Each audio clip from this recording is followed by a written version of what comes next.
Ce matin, on va aller dans le message, la puissance qui nous libère. Et les femmes, je crois, vous avez eu une belle conférence. Moi aussi, j'ai vu quelques commentaires sur Facebook. Et quand je vois les 6 boîtes de Kleenex qu'il y a en avant, je me dis, c'est passé de quoi ici hier, certain. Et merde. Gloire à Dieu. Alléluia. Mais ce qui est plus bizarre, quoi qu'avec Dieu, il n'y a rien de bizarre, c'est que Lynn, elle me dit, quand ils ont fini hier soir, elle dit, Stéphanie, la prédicatrice, elle a parlé de divers sujets, diverses émotions que des fois les femmes peuvent vivre, culpabilité entre autres, etc. Là, j'étais pas là, je les ai pas entendus. Sauf qu'elle a dit hier que elle voulait parler de la colère qui des fois est refoulée dans le cœur des femmes, pour hier, là, c'était des femmes. Mais elle dit, j'ai pas le temps d'en parler, on va une autre fois. Ben, j'ai une bonne nouvelle, mesdames. C'est à matin que ça se passe. Je vais parler de la colère, mais choquez-vous pas, là. Quand elle a dit, j'ai pas le temps de parler de la colère, ça serait trop long, je dis, ben, c'est donc bien bon, ça. Parce que la puissance qui nous libère, c'est le Saint-Esprit. Jésus, quand il est parti au ciel, juste avant de partir au ciel, il dit, quand je vais partir, vous recevrez une puissance, le Saint-Esprit survenant sur vous. Et l'Esprit Saint, c'est la puissance qui nous libère et qui nous libère ce matin de la colère. C'est comme ça se poursuit pour les femmes, mais là, il y a un paquet d'hommes qui vont être là pour entendre ça aussi. Praise God. La semaine dernière, on a vu que le Saint-Esprit était la puissance de Dieu pour nous libérer de la culpabilité. On a vu que le Saint-Esprit, c'était une personne, c'était Dieu qui nous transforme. Une de ses caractéristiques, c'est qu'il nous transforme. Ce matin, je veux juste prendre le temps de mentionner une caractéristique du Saint-Esprit, cette puissance-là qui nous libère. Mais ce matin, une des choses que le Saint-Esprit fait, c'est qu'il nous aide à prier. Dans Éphésiens 6, 18, l'apôtre Paul encourageait les Éphésiens en disant, priez en toute occasion, avec qui? Avec l'assistance de l'Esprit, avec l'aide de l'Esprit. À cet effet, soyez vigilants dans la prière, soyez continuellement fidèles, priez pour l'ensemble du peuple de Dieu. Merci Seigneur, alléluia. Priez avec l'aide du Saint-Esprit. Le Saint-Esprit, il nous aide à prier. Dans Romains 8, 26, de plus, l'Esprit Saint aussi vient nous aider. Oh, praise God. Nous qui sommes faibles, nous ne savons pas prier comme il faut. Alors, l'Esprit Saint lui-même vient nous aider et prie pour nous avec des gémissements que la bouche ne peut pas redire. Et souvent, et dans une autre version, ça dit, il vient nous aider par des soupirs inexprimables. Et ces gémissements que la bouche ne peut pas redire me font penser au parler en d'autres langues. Le baptême, le parler en d'autres langues, que nous on appelle le baptême du Saint-Esprit. Le parler en langue est une richesse pour notre vie spirituelle. Et je vous encourage, si vous êtes un enfant de Dieu né de nouveau ce matin, et si vous ne parlez pas en d'autres langues, à rechercher le don des langues, le baptême dans l'Esprit Saint. Quand je ne sais plus quoi dire dans ma langue maternelle ou la langue que je parle, français, anglais ou espagnol ou africain, parce qu'on en a de toutes les sortes ici, là, dans cette salle. Alléluia. Même si des fois je parle en langue, j'ai l'impression que je parle en africain, là, mais j'ai confirmé avec des Africains qui ne comprennent pas ce que je dis. Je parle vraiment d'autres langues. Et quand je ne sais plus quoi dire dans ma langue, je commence à prier en d'autres langues. Et c'est là que le Saint-Esprit vient m'aider à prier. La Bible dit dans 1 Corinthiens 14, versets 2 à 4, « Si quelqu'un parle en langue inconnue ou en d'autres langues, il ne parle pas aux gens, il parle à Dieu. » Personne ne le comprend et avec l'aide de l'Esprit Saint, le Saint-Esprit nous aide dans la prière. Et avec l'aide de l'Esprit Saint, cette personne-là dit des choses mystérieuses, dit des choses que, comme la bouche ne peut pas redire, celui qui parle en langue inconnue ou en d'autres langues se construit lui-même, se bâtit lui-même, se fortifie intérieurement lui-même. Alléluia. Et je veux vous encourager à rechercher le don des langues, frères et sœurs. Une chose est certaine, le Saint-Esprit nous aide dans la prière et le Saint-Esprit, c'est la puissance qui nous libère ce matin de la colère. Le psaume 37, verset 8, si vous avez des papiers et des crayons, vous pouvez écrire les références, il y en a quelques-uns ce matin. La Bible dit, Rumine ta colère. Ah, c'est parce que ça commençait par R, je me suis trompé. C'est renonce à la colère.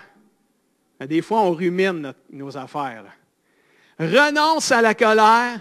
Laisse tomber la fureur, qui est un autre mot pour la colère. Laisse aller ça. Ne te choque pas. Ne t'irrite pas. Cela ne produirait que du mal. C'est pas moi qui dis ça. C'est écrit dans la Bible, noir sur blanc. C'est vraiment tout un verset, ça.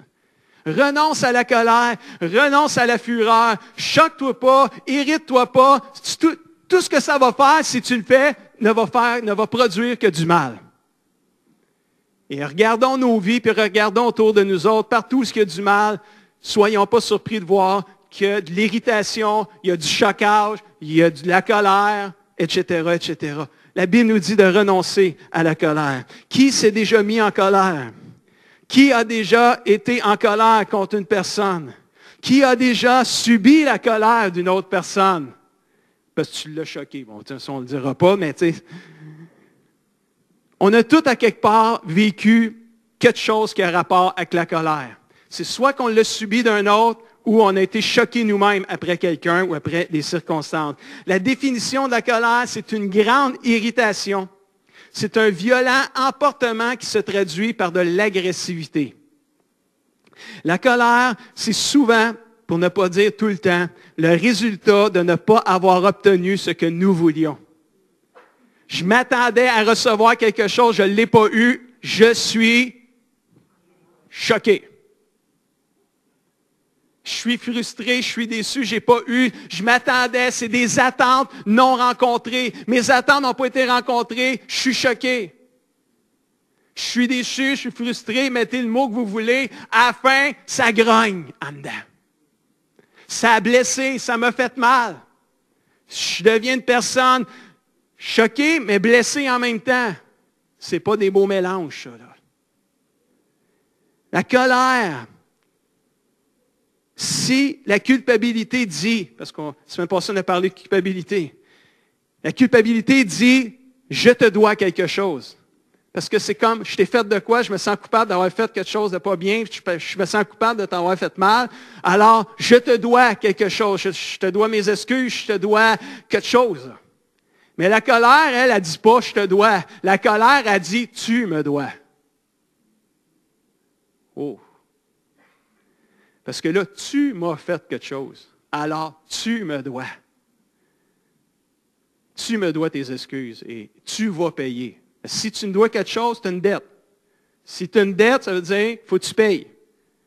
Tu me dois, tu vas payer. Ça se peut-tu, hein? Se peut-tu que ça soit ça? Tu m'as fait ceci, tu m'as fait cela, alors tu dois payer.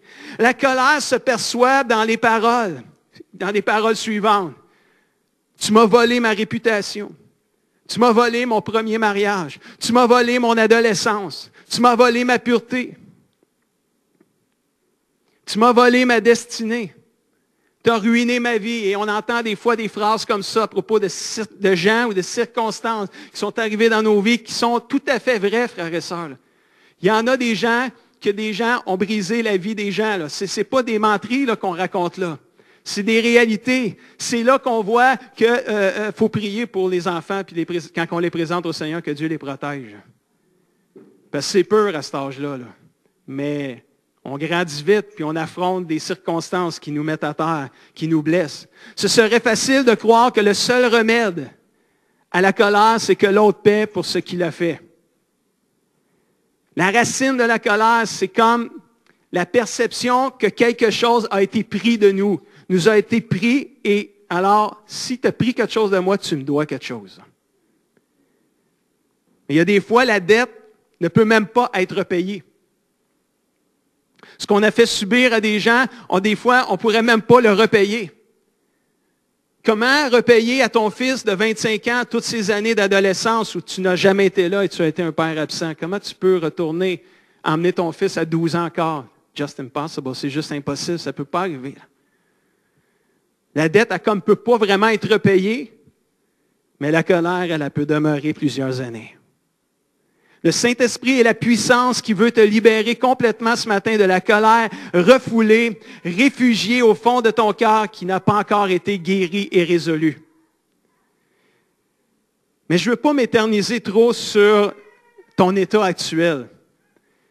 Je veux t'offrir le remède de Dieu pour que tu en sois libéré ce matin, pour toujours et à jamais. La Bible dit dans le Proverbe, chapitre 14, verset 17, « Une personne qui se met en colère facilement fait des bêtises. »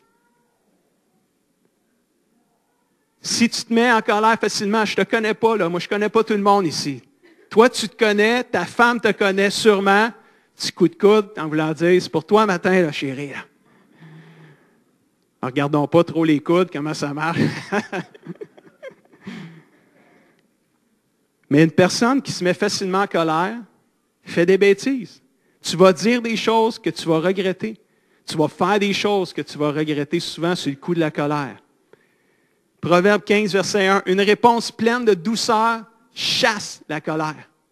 Mais une parole blessante la fait éclater, l'aiguise, la rend encore plus forte, la colère. La douceur brise la colère, mais la dureté ne fait que l'exciter et la rendre encore plus destructive. Proverbe 16, verset 32, quelqu'un qui ne se met pas en colère vaut mieux qu'un héros. Celui qui est maître de lui-même, celui qui se maîtrise, vaut mieux qu'un chef de guerre. J'aime ce verset-là. Parce que, vous savez, un héros, on sait c'est quoi un héros, là. Un héros, c'est un vainqueur. Un héros, là, on aime les héros. En tout cas, moi, j'aime les héros. On a un de Superman ici, là. On a un dessin de Superman, chandail à Marty. On aime les héros parce que les héros, ils enlèvent les méchants sur le chemin des gens. Ils protègent les gens. À la fin, ils gagnent tout le temps. C'est pour ça que j'aimais les super-héros quand j'étais petit, moi. Je les aimais parce que je savais que même s'ils avaient l'air pognés puis pris au piège par l'ennemi, je savais qu'ils gagneraient. Parce que les héros, ils gagnent. Fait que tu avais hâte de savoir comment ils feraient pour s'en sortir. Écoute, les chrétiens, on est des héros, frères et sœurs. Même si l'ennemi semble nous avoir piégés, il y a quelque chose qui va arriver, qu'on va sortir du piège et on va gagner. On est des héros en Jésus-Christ.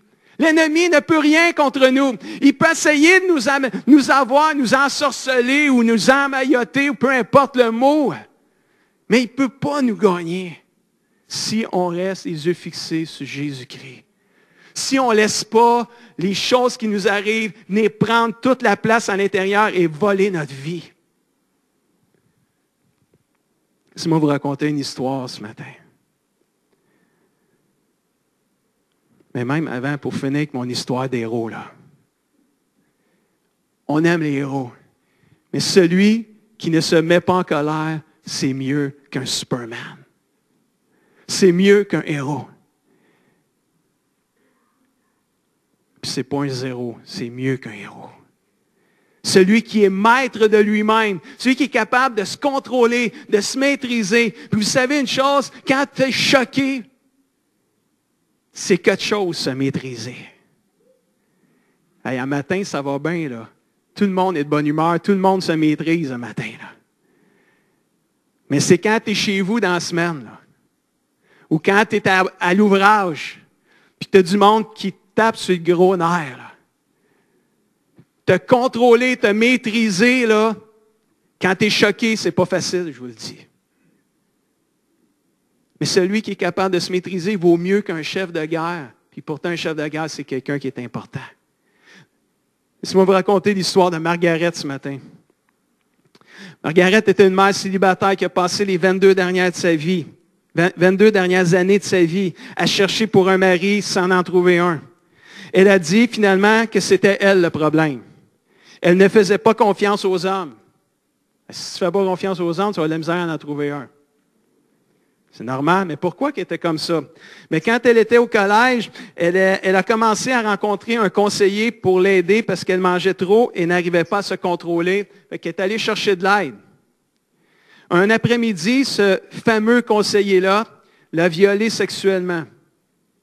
Craintive et confuse, elle n'a rien dit à personne, comme ça arrive trop souvent. Sauf que pas longtemps après, elle a découvert qu'elle était enceinte de ce conseiller-là.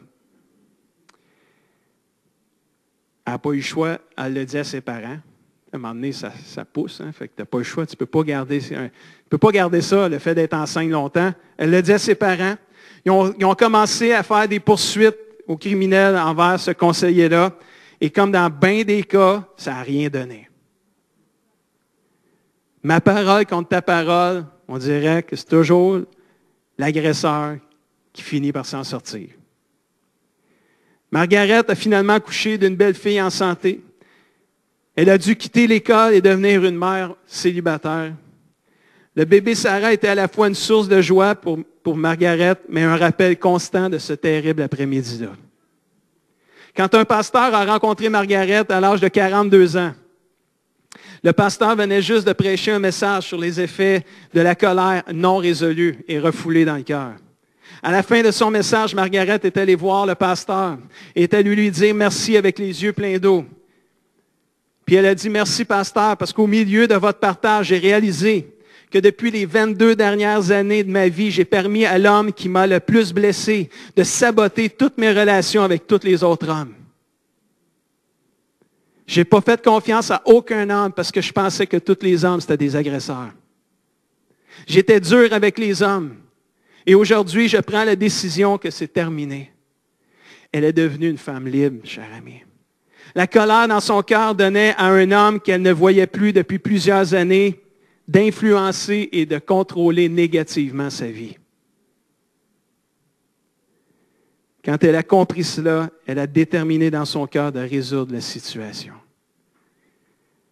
Pendant combien de temps vas-tu permettre à des gens qui t'ont blessé de contrôler ta vie présente et ta vie future?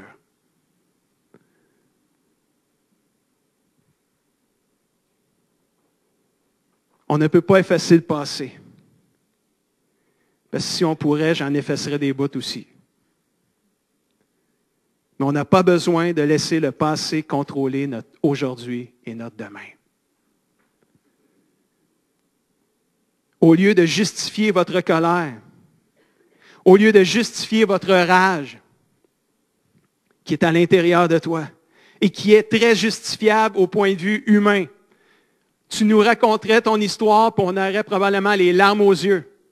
Et on comprendrait ta peine, on comprendrait ta douleur. Et on comprendrait tout ce que tu vis en dedans. Mais ce matin, j'aimerais t'inviter à cette question. Pourquoi ne pas laisser Dieu faire une opération à cœur ouvert? Alléluia. Et te libérer de cette peine-là, de cette douleur-là, de cette rage-là, de cette colère-là. Si le remède de Dieu pour la culpabilité, comme on a vu la semaine passée, c'est la confession. Celui pour la colère, le remède de Dieu pour la colère, c'est le pardon. Souvent très facile à prêcher, à dire, pardonne. Plus difficile à faire. Je me souviens quand j'étais pasteur dans une autre église, j'avais partagé sur le pardon, parce qu'on parle souvent du pardon, on est toujours confronté dans nos relations à des gens qui nous font mal, qui nous blessent. Le pardon, c'est toujours d'actualité, peu importe quand tu le prêches.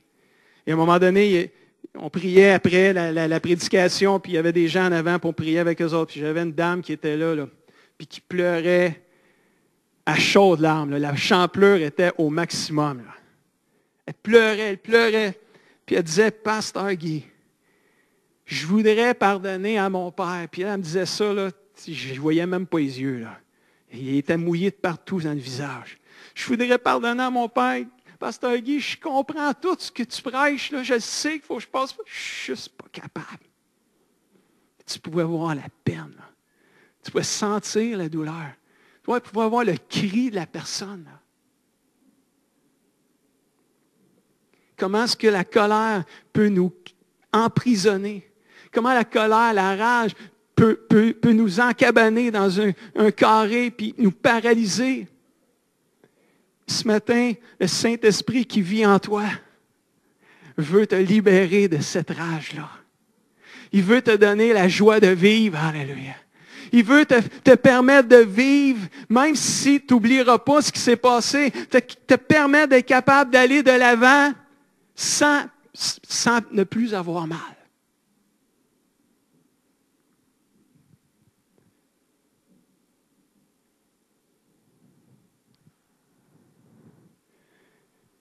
Comment faire pour pardonner? Quoi faire quand l'autre personne me blesse à nouveau? L'apôtre Paul a donné une instruction aux gens, aux chrétiens de l'Église d'Éphèse dans Éphésiens 4, verset 31, puis il a dit, « Ne gardez pas dans votre cœur le mal qu'on vous a fait. Ne vous énervez pas. Ne vous mettez pas en colère. Faites disparaître de chez vous les cris, les insultes, le mal sous toutes ses formes. Que ce soit envers votre ex-mari, votre ex-femme, vos enfants, vos parents, un frère, une sœur, un mononcle, une matante, un grand-papa, une grand-maman. » On est encouragé ce matin à ne pas garder dans notre cœur le mal qu'on nous a fait, à ne pas nous énerver, nous stresser avec ça, à ne pas se mettre en colère. Et on est même encouragé à faire disparaître les insultes, le mal sous toutes ses formes. Parce que quand tu es enragé, quand tu es choqué, quand tu as la colère, laisse-moi vous dire qu'il y a souvent des insultes qui viennent avec, il y a souvent des paroles blessantes qui sortent de notre bouche parce qu'on est enragé. Et on est encouragé à tout faire disparaître ces choses-là. L'apôtre Paul, c'est lui qui a écrit ce verset-là pour les gens d'Éphèse. Et l'apôtre Paul a écrit ce verset-là alors qu'il était en prison à Rome. Il a été mis en prison, pas parce qu'il avait fait le mal, il a été mis en prison injustement. On l'a mis en prison parce qu'il parlait de Jésus, parce qu'il encourageait les gens à se tourner vers Dieu et à croire en Jésus pour leur vie, pour la vie éternelle, pour le pardon de leurs péchés. Tu te fais mettre en prison pour ça, c'est des bonnes nouvelles. Mais en prison des gens qui font des mauvais coups, mais pas des gens qui veulent encourager les gens de faire le bien. Alors Paul a été mis en prison injustement. Et alors qu'il était en prison, il avait le choix de ruminer sa colère ou d'y renoncer. Il a choisi d'y renoncer. Et il a commencé à écrire une lettre pour les chrétiens d'Éphèse. Et alors que lui-même probablement vivait tout le mal qu'on lui avait fait, il encourageait les gens d'Éphèse, ne gardez pas dans votre cœur le mal qu'on vous a fait. Pensez-vous que c'était crédible ce que Paul est en train d'écrire là? Pensez-vous qu'il parlait au travers de son chapeau? Non, il savait de quoi il parlait. Il était en prison injustement. Il aurait pu garder dans son cœur le mal qu'on lui avait fait, mais il a choisi de ne pas le faire. Et il nous encourage ce matin, vous et moi, et je m'inclus dedans, à ne pas garder dans notre cœur tout le mal qu'on nous a fait. Si on pouvait se débarrasser de toute cette rage, toute cette colère, quelle grande libération ce serait pour nos vies, frères et sœurs. Cette colère ou ce qui lui ressemble est souvent une réaction à des gens ou des circonstances autour de vous, autour de nous qui nous ont blessés. Non seulement ce n'est pas de notre faute, mais on pouvait rien y faire non plus. Des fois, on a juste subi les choses. On a subi ce que l'autre a fait. Alors, on est quoi? On est devenu une victime. Comment faire disparaître toute cette rage et cette colère en moi, en nous, en vous? Blessure, rejet, critique, ce qui ne marche pas à notre goût, font des victimes. Ça ne marche pas comme je pensais. Ça ne va pas comme je voulais. J'ai été rejeté, j'ai été blessé. Et je suis une victime. Une victime a toujours une excuse pour justifier sa conduite. Une victime est prisonnière des circonstances qu'elle ne peut pas contrôler. Une victime finit par croire que son comportement est acceptable à cause de tout ce qu'elle a subi. Elle ne ressent pas le besoin de changer. Elle veut juste s'assurer que la personne qui l'a blessée paie en retour pour ce qu'elle a fait. La colère non résolue entraîne la victime dans l'amertume et dans les paroles blessantes et la méchanceté parfois, sans qu'on s'en rende compte. L'amertume est un virus destructeur qui te paralyse pareil comme un ordinateur qui est infecté d'un virus puis qui n'allume plus. Il est gelé bien raide. Si vous avez déjà eu un ordinateur infecté d'un virus, puis que l'image est noire ou est bleue, puis il n'y a plus rien qui allume, puis il n'y a plus rien qui éteint, à part que quand tu le débranches, mais quand tu le rebranches, ça revient bleu, il n'y a plus rien qui apparaît, tu as tout perdu. La moitié de ta vie est perdue, parce qu'on a la moitié de notre vie dans l'ordinateur quasiment.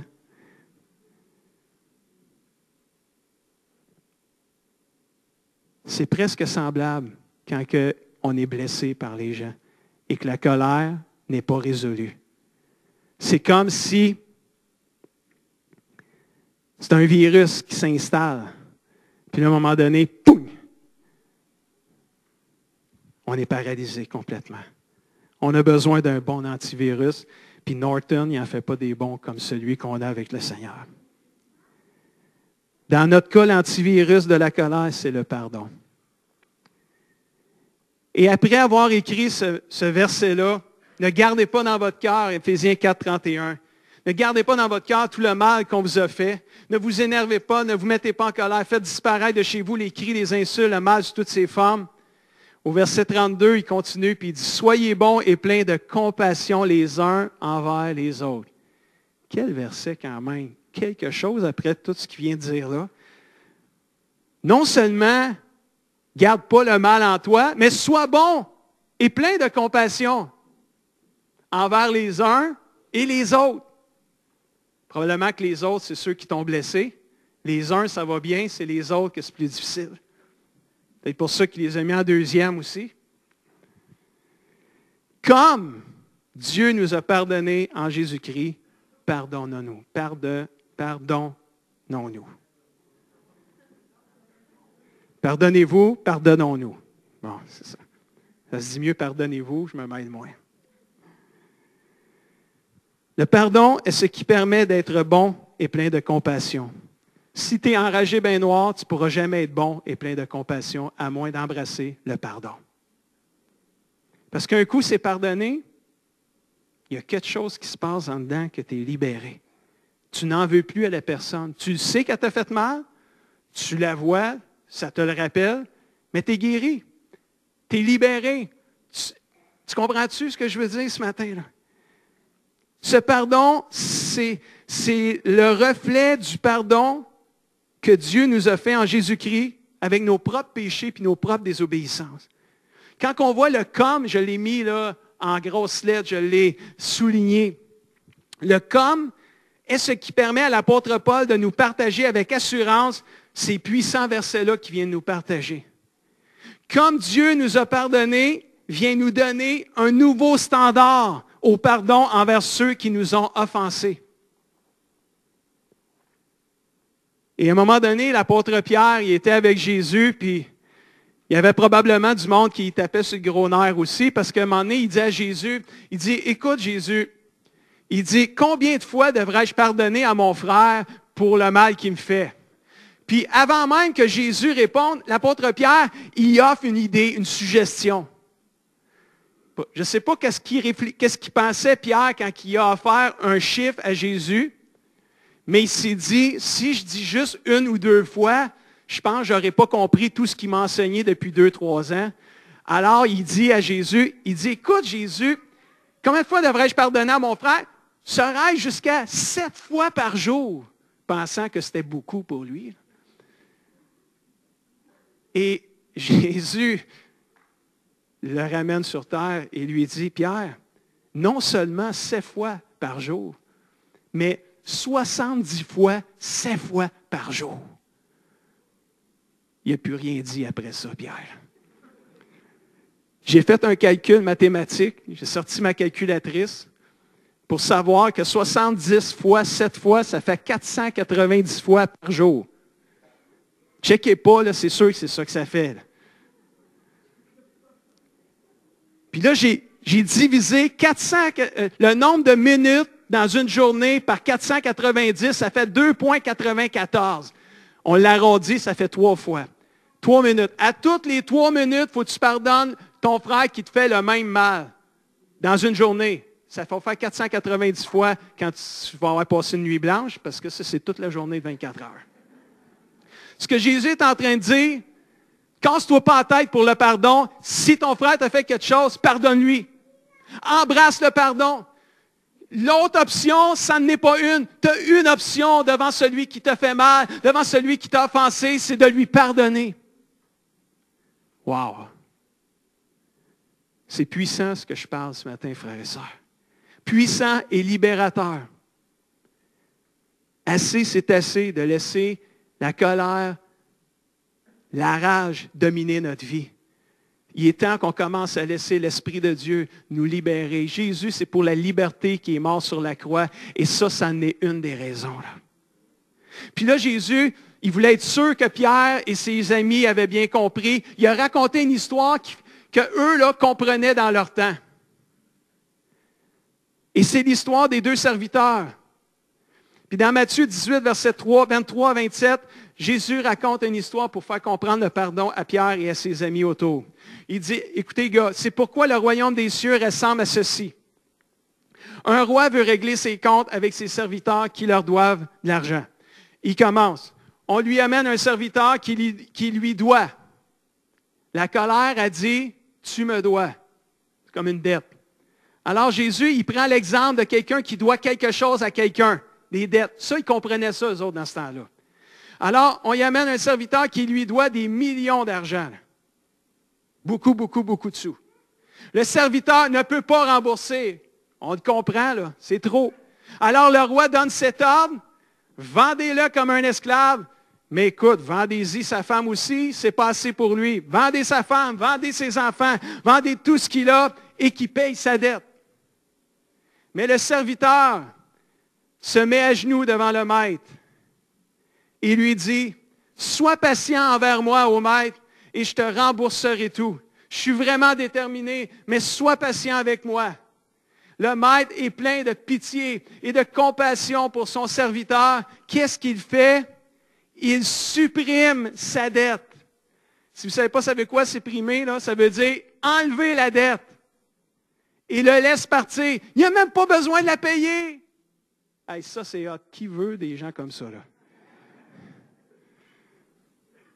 Mais RBC, Desjardins, puis la Banque nationale, Alex, ça ne marche pas non plus.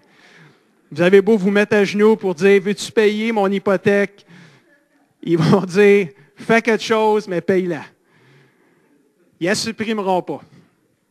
Mais là, le maître, il supprime sa dette. Ça, là, les gars, dans ce temps-là, Pierre et ses amis, ils comprenaient ce que ça voulait dire. Et il laisse partir le gars. Wow! Jésus est en train d'expliquer le pardon avec un langage connu de l'époque, la dette. Tu dois de l'argent, alors tu dois la repayer. Quand quelqu'un nous fait du mal, c'est comme si ces gens-là nous doivent quelque chose parce qu'ils nous ont pris quelque chose, ils nous ont fait mal, ils nous ont arraché des choses. Puis c'est vrai, là. C'est vrai, là. Ils doivent payer pour ce qu'ils ont fait. Mais Jésus vient démontrer que le pardon est comme ce que le maître a décidé de faire à ce serviteur-là. Annuler sa dette. Le pardon, c'est la décision d'annuler la dette que l'autre nous doit. Parce que si vous ne saviez pas, frères et sœurs, mais vous allez le savoir ce matin, c'est comme ça que Dieu nous pardonne. Nous devons payer pour nos péchés. Mais on ne peut pas payer. C'est trop gros. On ne peut pas payer. Le peuple d'Israël a essayé de payer pour leurs péchés pendant des années. Ils n'ont jamais été capables. Lisez l'histoire du peuple d'Israël. Ils ont essayé. Ils n'étaient pas capables. Ça l'a pris Jésus-Christ, frères et sœurs. Dieu a envoyé Jésus mourir sur une croix. Ressuscité des morts, reparti au ciel, nous a laissé le Saint-Esprit, la puissance qui nous libère de la colère ce matin. Pour qu'on puisse être pardonné de tous nos péchés. Et lorsqu'on vient à Dieu et qu'on reconnaît qu'on est des pécheurs et qu'on lui demande pardon pour nos péchés, Dieu il a décidé d'annuler la dette qu'on lui devait lorsqu'on les confesse puis qu'on dit « Je crois dans ce que Jésus a fait, puis je veux vivre pour toi maintenant. » Alléluia. Alors Dieu, il décide « C'est parfait, j'annule ta dette. Vas-y, aime-moi maintenant. » C'est puissant, ça, là. C'est fort, ça. C'est merveilleux. Combien est-ce qu'il y en a qui sont contents que Dieu les a pardonnés comme ça ce matin? Êtes-vous vraiment contents? Êtes-vous vraiment, vraiment contents? Je n'étais pas sûr là, au début. Là.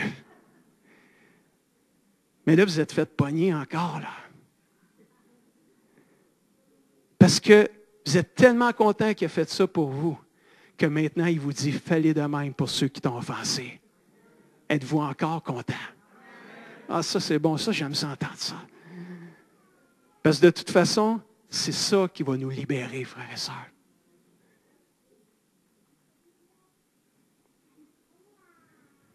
Wow! Comme Dieu nous a pardonné, c'est comme ça que Dieu veut que nous pardonnions à tous ceux qui nous ont offensés. Ce genre de pardon-là, en conclusion ce matin, je vais inviter Jean-Marie avec Manon ce matin. Ce genre de pardon ne fait aucun sens, frères et sœurs. Ce genre de pardonner à ceux qui nous ont blessés puis qui ont ruiné une partie de notre vie, de pardonner, là, ce genre de pardon-là, c'est comme, je vais lui pardonner puis il ne paiera rien. Tu sais, on est encore choqués en disant ça, là. Ça ne fait pas de sens, humainement parlant. Ça ne fait pas de sens au niveau humain. Puis ça ne fait pas de sens à moins d'avoir été une personne pardonnée. Alléluia. On recommence-tu?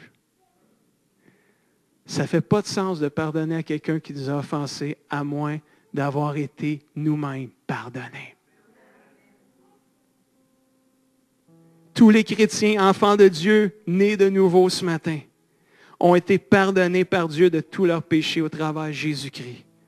Si tu vois le pardon au travers les yeux humains, tu ne seras pas capable de pardonner, cher ami. Je te le dis, tu ne seras pas capable.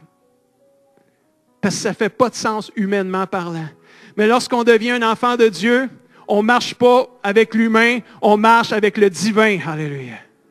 On marche avec une puissance surnaturelle qui nous permet de vivre des choses que quelqu'un qui n'a pas Jésus ne pourra jamais vivre de toute sa vie. C'est pour ça que je suis fier d'être un enfant de Dieu ce matin. Je suis fier d'être un chrétien. Je suis content d'être un chrétien. Ça ne veut pas dire qu'il ne m'arrive jamais rien de mal dans ma vie. Mais quand le malheur m'atteint, le Seigneur m'en délivre toujours. Alléluia. Ça ne veut pas dire que je n'ai pas mal. Ça ne veut pas dire que je ne pleure pas. J'ai plein d'histoires que j'aimerais effacer de mon passé. Parce que c'est comme des taches noires dans ma vie. Mais je peux dire que ces taches-là aujourd'hui ne contrôlent plus ma vie. J'en ai été complètement guéri, libéré, transformé. J'en ai raconté un peu la semaine passée. Irez voir sur Internet le message pour savoir tout ce qui m'a libéré. Oh, praise the Lord. Si tu vois le pardon avec les yeux divins, les yeux de Dieu, tu vas te surprendre à pardonner l'impardonnable. Quand tu vas commencer à regarder le pardon avec les yeux du Père, tu vas te surprendre, jeune ou moins jeune, à pardonner à ceux qui t'ont offensé des choses que dans l'humain, tu n'aurais pas été capable de pardonner. Tu es un enfant de Dieu ce matin, le Saint-Esprit vit en toi. Et le Saint-Esprit, c'est la puissance de Dieu qui nous libère de la colère refoulée.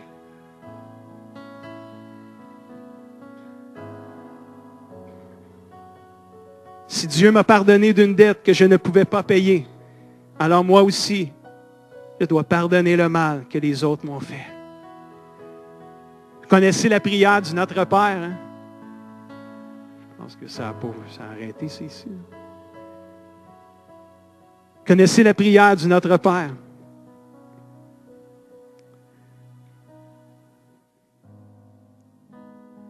La prière du Notre Père, elle disait quoi? Elle disait, pardonne-nous nos offenses, comme nous pardonnons aussi à ceux qui nous ont offensés. On le dit vite, hein? On dit avec fierté, pardonne-nous nos offenses. On nous pardonne à ceux qui nous ont offensés, puis on continue. On le dit vite, l'autre bout. Mais c'est puissant, cette prière-là. Là. C'est puissant, cette prière-là. Parce qu'il faut la prier pas avec la tête, la prier avec le cœur. Parce qu'on veut être pardonné des offenses qu'on fait à Dieu et aux autres. Mais il faut être prêt de pardonner à ceux qui nous ont offensés. Si tu es un chrétien ce matin, tu n'es pas censé traiter les autres comme ils t'ont traité. Ouch. Ou amen, ça dépend sur quel bord tu le prends. Tu es appelé à traiter les autres comme toi, tu as été traité par ton Père Céleste. Alléluia. Tu ne pardonnes pas parce que l'autre le mérite. mais parce que toi, tu as été toi-même pardonné de tes offenses. Alléluia. Donne la personne à Dieu. Laisse à Dieu s'en occuper de la personne qui t'a fait mal. Dieu, il va faire un meilleur job que toi. Mais toi, tu vas être guéri dans ton cœur.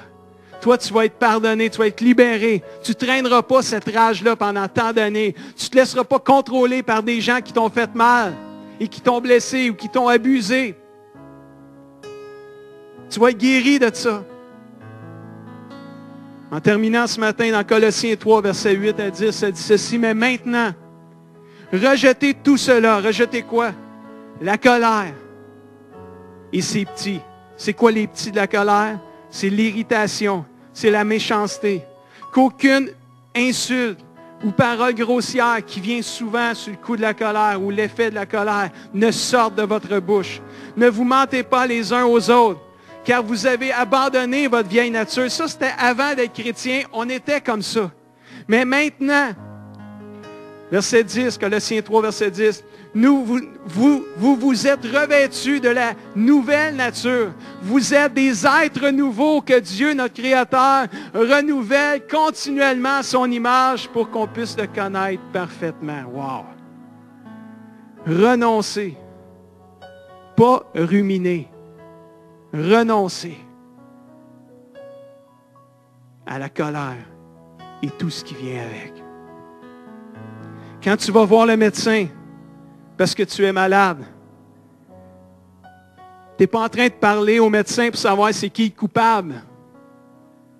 C'est qui le coupable, là? C'est qu'on y aille y parler que je sois malade comme ça. Là. Quand tu vas voir le médecin, pourquoi tu vas le voir? C'est parce que tu es malade, puis c'est quoi tu veux? Tu veux être guéri, tu veux un remède pour être guéri. Même chose pour celui qui vit de la colère et de la rage en lui. Cherche pas les coupables. Le remède, c'est le pardon. Tu veux être guéri, embrasse le pardon. Pasteur Guy, c'est dur, pardonner.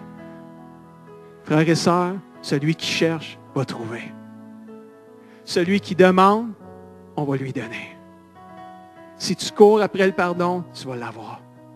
Si tu cherches le pardon pour les gens qui t'ont blessé, pour les choses qui t'ont arrivées, tu vas le trouver, frères et sœurs. Si tu cherches, tu vas le trouver. Même si c'est difficile, cours après. Cours après le pardon. Tu vois, la grâce de Dieu va venir sur toi. Puis à un moment donné, tu vas te surprendre à avoir pardonné à celui qui était impardonnable pour toi, humainement parlant. Tu vas commencer à vivre une guérison du cœur. Tu vas être libéré, tu vas être transformé. Écoute, tu vas pouvoir le crier sur les toits. Cette dame-là, Margaret, c'est pour ça qu'elle a été guérie et délivrée et libérée. Parce qu'elle a choisi de pardonner à l'homme qui avait ruiné les 22 dernières années de sa vie. Puis ce gars-là, il a fait une mauvaise action. Comprenez? Elle l'a pu revu, ce gars-là, pendant des années. Mais ce gars-là a ruiné les 22 dernières années de sa vie jusqu'à temps que, bang, dans un message comme celui-là, l'Esprit de Dieu se révèle à elle et elle dit, je ne peux plus continuer comme ça. C'est assez. Je pardonne à celui qui m'a offensé. Et Dieu est venu la guérir. Ne laisse pas une personne qui t'a blessé te voler ton avenir. Embrasse le pardon de la même manière que Dieu t'a pardonné. Laisse la personne à Dieu. Toi, sois guéri ce matin. Est-ce qu'on peut se lever ensemble?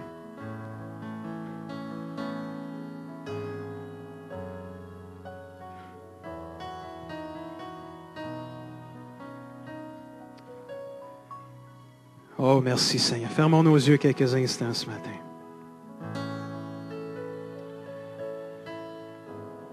Est-ce qu'il y en a ce matin qui, quand on a les yeux fermés, tout le monde les yeux fermés par respect pour tout le monde ce matin. S'il y en a ce matin, vous aimeriez donner votre vie à Dieu. Vous savez dans votre cœur que vous croyez en Jésus, mais vous ne l'avez jamais demandé de venir habiter dans votre cœur. S'il y en a ce matin, en levant la main bien haute, dire, moi j'aimerais donner ma vie à Jésus. Je reconnais que je suis un pécheur, je ne suis pas parfait, j'ai besoin de Jésus pour pardonner mes péchés. puis avoir la vie éternelle. Est-ce qu'il y en a ce matin qui veulent dire, moi, je veux donner ma vie à Dieu? Je veux juste donner l'opportunité à tous les gens de le faire ce matin. Je ne vois pas de main ce matin. Amen. Est-ce qu'il y en a ce matin, vous aimeriez de la prière ce matin? Vous avez des besoins, peu importe. Ça peut être la colère, ça peut être d'autres choses aussi. C'est peut-être pas ça la colère. Vous êtes guéri de ça. Merci Seigneur. Peut-être ce matin, tu as des besoins X, Y, Z. Nous avons en nous la puissance de Dieu pour nous libérer et nous transformer. S'il y en a ce matin, vous avez besoin de prière, je vous invite à venir à l'hôtel de la prière en avant. On va prendre les 5-10 prochaines minutes pour prier avec vous. S'il y en a ce matin qui aimeraient ça, avoir le don des langues et parler en d'autres langues, le baptême du Saint-Esprit, je vous invite à venir en avant. On va prier avec vous ce matin. Alléluia. Alléluia, Jésus. Maintenant, on va nous conduire dans un chant. Je ne sais pas si Shirley, tu peux venir pour présenter les chants à l'écran. Alléluia. Pendant qu'on va commencer à chanter, je vous invite à sortir de vos bancs en toute humilité ce matin. On va prier avec vous. Alléluia.